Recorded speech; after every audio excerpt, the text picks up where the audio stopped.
venimos señalando, estos no son compartimientos estancos, esto se asocia a políticas fiscales, políticas en cuanto a la educación para la inserción laboral. Es decir, el planteo es, hay que invertir en lo que hoy por hoy la OIT llama capital humano, ¿sí? La educación es la única garantía de empleabilidad y de productividad a nivel individual.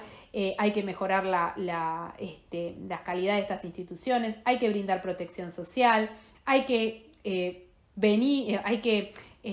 reflexionar también sobre qué tan flexible, que no quiere decir flexibilización laboral, sino la adaptación al mercado, qué tan flexible para soportar determinada coyuntura son las instituciones, y no solo la normativa de fondo, sino a nivel desempeño de policía de trabajo, la eficacia de la justicia, en cuanto a la efectividad de la normativa laboral, que tiene mucho que ver en cuanto al cumplimiento. Simetría en términos de género y trabajo que se dan en la región y en Argentina, ¿sí? Entonces deviene necesario analizar cuál es la participación femenina en el mercado de trabajo, qué es lo que vamos a analizar, ¿no? Qué calidad de empleo acceden las mujeres, ¿sí? En general está atravesado por la realidad de la informalidad, también el subempleo, el no acceso a prestaciones adecuadas de la seguridad social. También hay que analizar no solo la participación, el tipo y calidad de empleo al cual se accede, sino la brecha por sexo en términos de ingresos, ¿sí? Y en términos de desempleo. Vamos a analizar qué consecuencias tiene esta discriminación, esta desigualdad, porque trae como consecuencia un déficit importante en trabajo decente en materia de contratación laboral en mujeres, ¿sí? Y otra vez nos tenemos que plantear cuáles deben ser estas políticas públicas y el papel también de los actores sociales en estas asignaturas pendientes de igualdad en términos de género, ¿sí? La desigualdad es un fenómeno estructural y persistente a nivel latinoamérico, pero mayormente se evidencia en los jóvenes y en las mujeres. Y si el Estado lo deja al libre albedrío, lo que va a tender es a perpetuarse, van a tender a perpetuarse estos contextos desfavorables y adversos. No debo dejar de señalar también que el siglo XXI ha sido un siglo, gracias a Dios, de conciencia y replanteos en términos de igualdad, en términos de oportunidades, ¿sí? Lo que debe propender entonces la norma en esta región, en este contexto, como señalamos más antes, de la región más desigual en el mundo, es evitar precisamente que el mercado siga reproduciendo esta desigualdad y que por el contrario la revierta, ¿sí?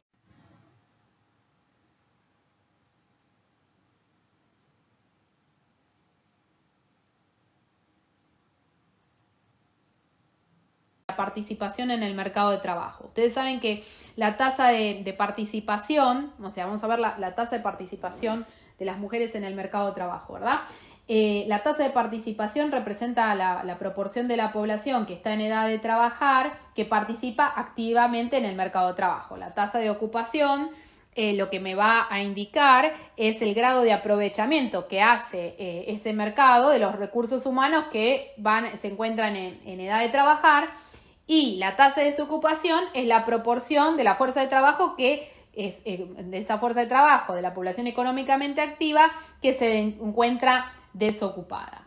Lo que podemos ver a lo largo de estos años, desde la década del 90 hasta los mediados, hasta el año 2017, que es los de que disponemos datos, la tasa de participación entre hombres y mujeres era muy asimétrica. Por ejemplo, en el año 90, la tasa de participación masculina era un 82% y la femenina un 40,7%. Ustedes ahí van a poder ver en el PowerPoint los datos. Hoy por hoy, la tasa de participación masculina es un 79,6% y de las mujeres un 52,6%. Es decir, tasa de participación, es decir, la cantidad de mujeres que hoy por hoy ¿sí? Participan activamente del mercado de trabajo, es decir, en más o menos casi 30 años ha subido al cercano a un 13% la tasa de participación femenina. Este es un dato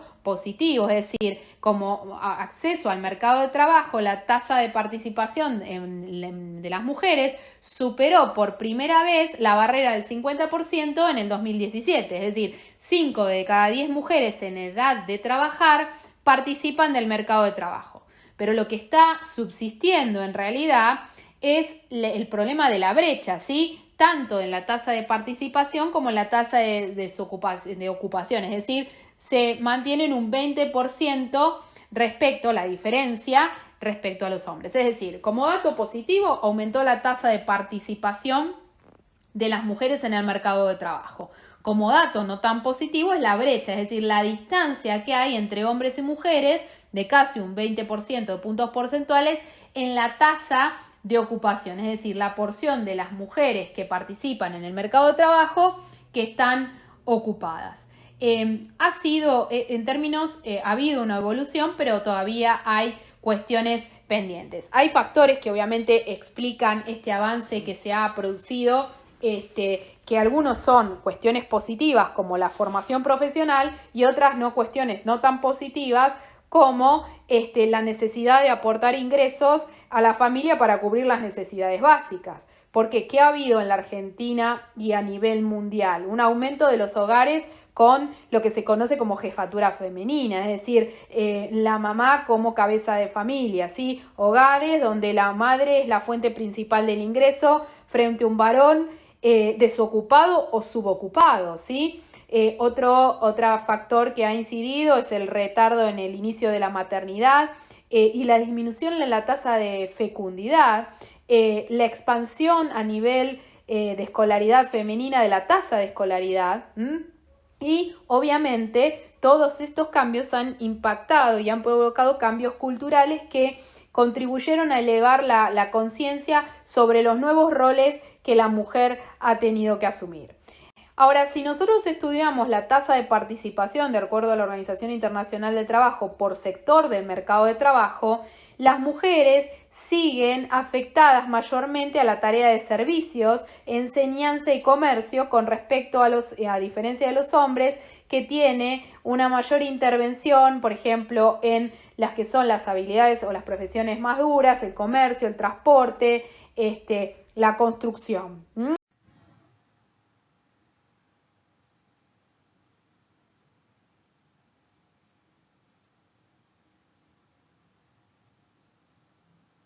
Si vemos en la Argentina, el 88% de los hombres están afectados a actividades primarias, el 11% a las mujeres, y donde esa tasa tiende a ser un poco más pareja es en el área de servicios y particularmente en el área de enseñanza, donde la tasa de participación por sector de las mujeres es de un 74% casi contra un 27% de los hombres. En el sector de salud, donde es un 71% está ocupado por mujeres, y obviamente el trabajo doméstico remunerado, donde casi un 99% está ocupado o la tasa de participación es femenina. Ahora nos vamos a referir al desempleo.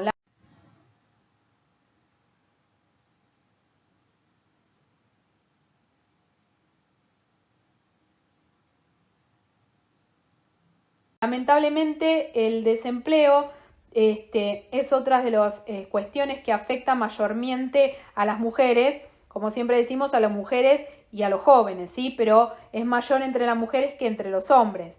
Entre las mujeres el promedio es un 9,1% y en los hombres un 6,3%. En la Argentina alcanza un 10,3% y los hombres un 8,7%. Esto quiere decir que la tasa de desempleo promedio de las mujeres, ¿sí?, no indígenas a nivel regional, superó en más de un 60% a su contraparte masculina, revela un informe de la Organización Internacional del Trabajo.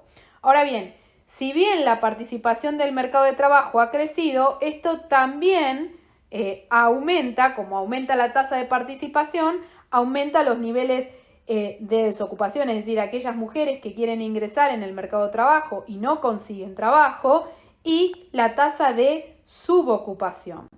¿Y a qué me refiero con subocupación? Este subempleo a nivel femenino lo podemos describir a través de dos situaciones: el subempleo de ingresos y el subempleo horario.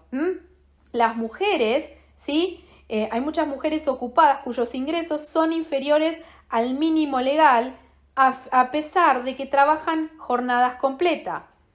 Es decir, esto genera un grupo de trabajadores, en este caso trabajadoras, que podemos enumerar con las mayores vulnerabilidades, que son los pobres que trabajan. Es decir, dentro de este colectivo de subempleo de ingresos, es decir, personas que trabajan jornadas completas pero perciben salarios inferiores al mínimo legal, en la mayor cantidad de estos trabajadores son mujeres y jóvenes. Es decir, está integrado tanto por una población asalariada como los trabajadores, y esto es destacable, por cuenta propia. Es decir, están situadas principalmente en el marco de una economía informal o en el sector informal de las empresas de la economía formal. También podemos distinguir el subempleo horario, es decir, aquellas personas que trabajan en jornadas parciales de manera involuntaria, es decir, aquellas personas que desean trabajar jornadas laborales más extensas, pero que no lo pueden hacer porque no encuentran empleos para completar su jornada. Es decir, ¿cuál es el problema actual de las mujeres? Obviamente el subempleo, como señalé, de ingresos, es decir, trabajo pero no llego a cobrar el mínimo legal, y el subempleo horario. En la Argentina, el subempleo por ingresos es el más marcado, ¿sí? Las mujeres tienen una incidencia mayor que los hombres entre quienes perciben ingresos inferiores al ingreso del mínimo legal. Se calcula que las mujeres constituyen casi el 66% de los asalariados que perciben un salario mínimo, ¿sí?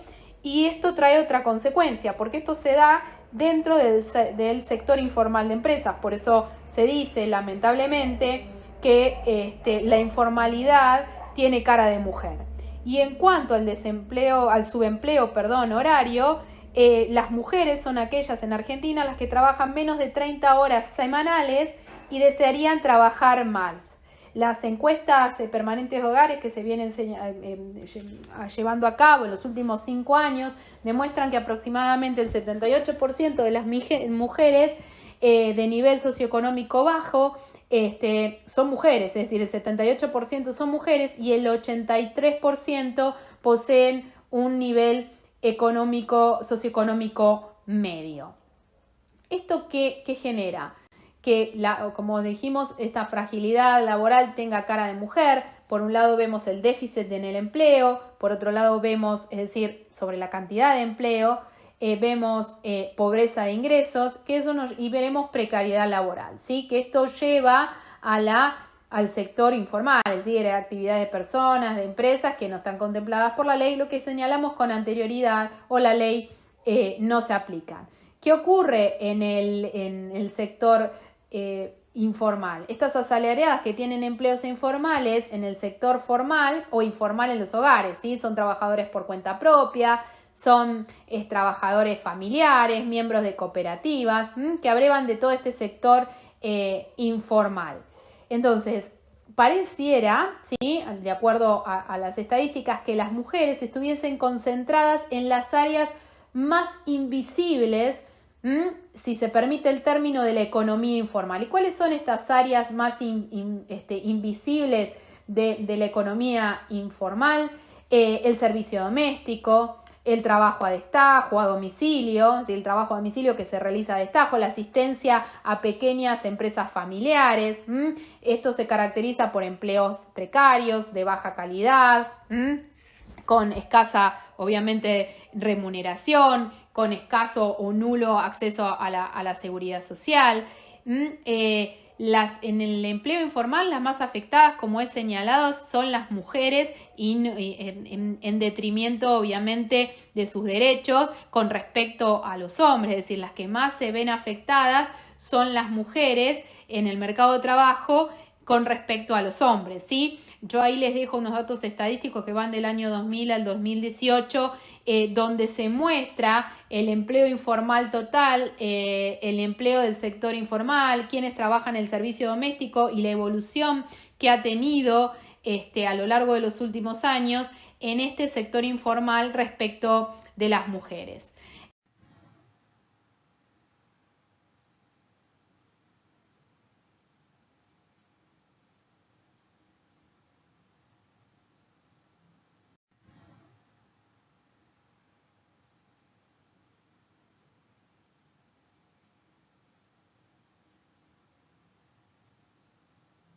Respecto a la brecha, la distancia que hay de los ingresos y a la subvaloración del trabajo lamentable que hay de las mujeres, una de las formas más nítidas de desigualdad de género es la menor remuneración que las mujeres reciben por su trabajo. En el año 2018 la OIT ha señalado que mundialmente los ingresos que provienen del trabajo asalariado y no asalariado y la combinación de ambos representan el 77% de lo que perciben en promedio los hombres. Es decir, no hay equivalencia en cuanto a los ingresos que perciben los hombres con respecto a las mujeres, ¿sí? Es decir, en Latinoamérica las mujeres reciben menos ingresos que los hombres en todos los segmentos ocupacionales, en los de menor calificación como en los de mayor calificación. Es decir, en todos los segmentos ocupacionales las mujeres reciben menores ingresos. Y la mayor brecha se registra en el denominado trabajo por cuenta propia, es decir, en el ingreso de las mujeres es poco más de la mitad que el masculino, casi un 57%, es donde mayormente se registra esta distancia de ingreso. En la Argentina, en la evolución de la distribución del ingreso, se ve con claridad, ¿sí?, que en la tabla de escala de ingresos de mitad hacia abajo, es decir, aquellos salarios o aquellas ocupaciones que menor percibe, el 60% de las mujeres perciben un 60% menos que los hombres en esas mismas posiciones, ¿sí? Y en el decil de la población con mayores ingresos, es decir, de aquellos trabajos que implican mayores ingresos, las mujeres perciben casi un 6.5% menos que los hombres. Es decir, que en todos los sectores de la economía y precisamente de los trabajos, las mujeres presentan una brecha considerable a nivel de ingreso. Y cuando menor es la calificación profesional, mayor es la distancia entre ingresos de trabajadores, mujeres y menores. Ha habido una disminución en la brecha de ingresos, ¿sí? Obviamente, a lo largo de los últimos años por esta cuestión y cambio cultural. Pero esto persiste. También voy a hacer alusión a una particularidad que se da con respecto a la desigualdad. Hay también desigualdad salarial entre las mujeres. Por un lado, en aquellas que están ocupadas en la economía informal, que perciben menos de la mitad de los ingresos que aquellas que trabajan en el sector formal, ¿sí? Casi un 44%. Pero también hay cuestiones de desigualdad salarial por cuestiones de edad.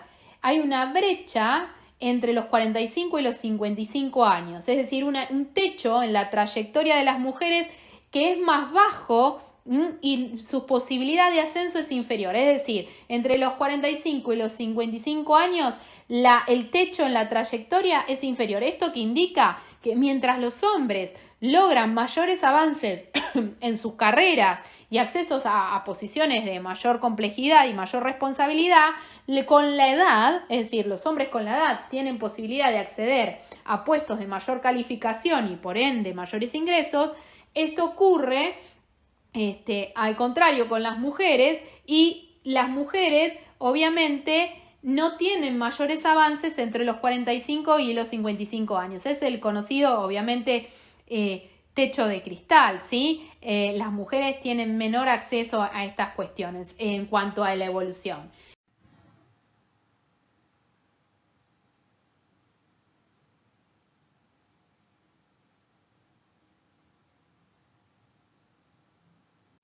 Bien, ¿cuáles son las causas y las consecuencias de todo esto? Un tercio de las mujeres, de la actividad principal de las mujeres mayores de 15 años, lamentablemente no son remuneradas, son tareas domésticas o sujetas al cuidado de la familia. El 30% de las mujeres en el áreas urbanas y casi el 45% en las áreas rurales no cuentan con ingresos propios. Esto las deja en una posición de gran vulnerabilidad, ¿sí? Entonces, la pobreza de las mujeres se dan por razones de género, porque no deja de haber una división sexual del trabajo que las coloca en una situación de subordinación y dependencia respecto de los hombres, con una escasa posibilidad de inserción también en el mercado de trabajo para generar esos ingresos, y que las causas determinantes de ese no acceso al trabajo y las causas determinantes de la pobreza están muy vinculadas y relacionadas con el acceso y la posibilidad de la educación y con la consecuente participación en el mercado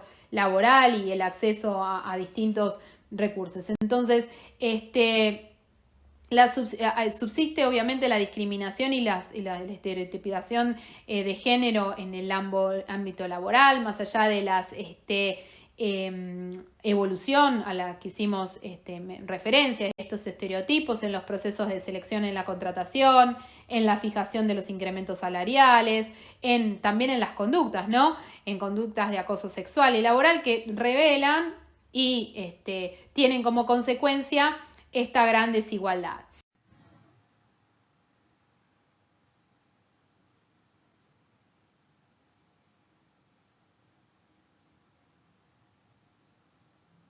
Si hablamos de niveles de protección legal, volvemos a hacernos esta pregunta.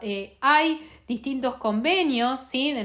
Ratificados a nivel regional y obviamente también en Argentina, normas de organización del trabajo que amparan y protegen derechos de las mujeres, el convenio sobre protección de la maternidad, el convenio de trabajo nocturno de las mujeres, sobre igualdad de remuneración, la eliminación sobre todas formas de discriminación, el de igualdad de oportunidades, el de maternidad, el de las conductas de acoso, que si bien no es específicamente solo para mujeres, también ellas son uno de los principales colectivos afectados.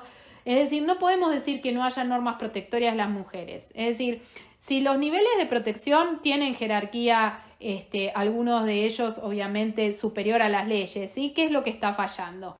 Hay factores externos que inciden obviamente en el grado de efectividad de la normativa, pero volvemos a lo mismo, hay diseños, fallas en los diseños estructurales, porque evidentemente las consecuencias negativas siguen estando, es decir, hay políticas que no son integrales, hay visiones que son sesgadas, hay papeles incluso de la inspección de trabajo y de la justicia, que es la encargada de detectar y de sancionar y reparar que no lo está haciendo, el papel de distintos actores sociales en cuanto a la cooperación o a la pérdida de representatividad. Entonces, todo esto nos lleva a reflexionar que es prioritario y urgente, obviamente, invertir en la construcción de una igualdad de género para posibilitar, obviamente, la autonomía económica de las mujeres, que juzgue un papel fundamental y también va a redundar en la perspectiva estratégica de la regulación del mercado de trabajo,